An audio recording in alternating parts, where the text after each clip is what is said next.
اعوذ باللہ من الشیطان الرجیم، میں اللہ تعالی کی پناہ میں آتا ہوں شیطان مردود سے۔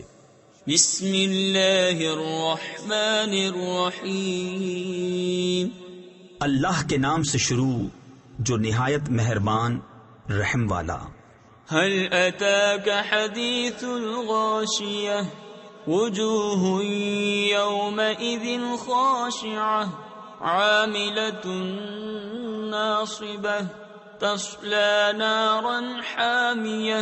بے شک تمہارے پاس اس مصیبت کی خبر آئی جو چھا جائے گی، کتنے ہی منہ اس دن ذلیل ہوں گے، کام کریں مشقت جھیلیں، جائیں بھڑکتی آگ میں۔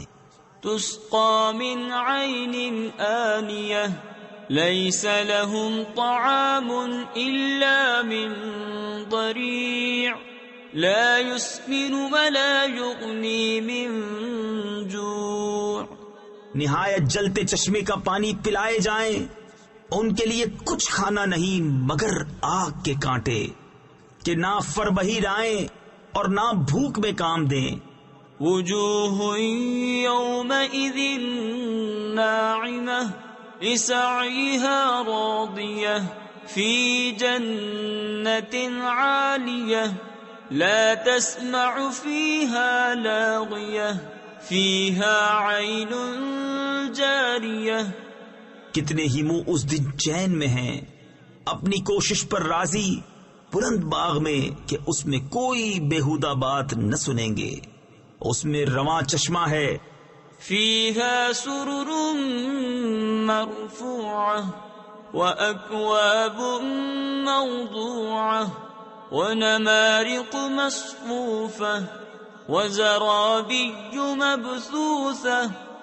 اس میں بلند تخت ہیں اور چنے ہوئے کوزے، اور برابر برابر بچھے ہوئے قالین، اور پھیلی ہوئی چاندنیاں۔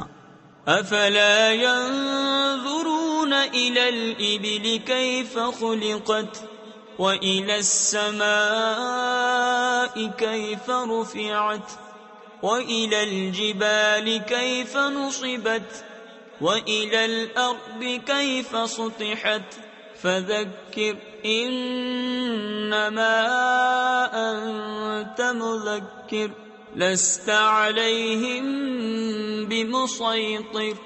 تو کیا اونٹ کو نہیں دیکھتے کیسا بنایا گیا، اور آسمان کو کیسا اونچا کیا گیا، اور پہاڑوں کو کیسے قائم کیے گئے، اور زمین کو کیسے بچھائی گئی؟ تو تم نصیحت سناؤ، تم تو یہی نصیحت سنانے والے ہو، تم کچھ ان پر کروڑا یعنی نگہبان نہیں۔ تفسیر خزائن العرفان میں ہے یہ آیت قتال کی آیت سے منسوخ ہے۔ إلا من تولى وكفر فيعذبه الله العذاب الأكبر، إن إلينا إيابهم ثم إن علينا حسابهم۔ ہاں جو منہ پھیرے اور کفر کرے تو اسے اللہ بڑا عذاب دے گا، بے شک ہماری ہی طرف ان کا پھرنا ہے، پھر بے شک ہماری ہی طرف ان کا حساب ہے۔ صدق اللہ العظیم۔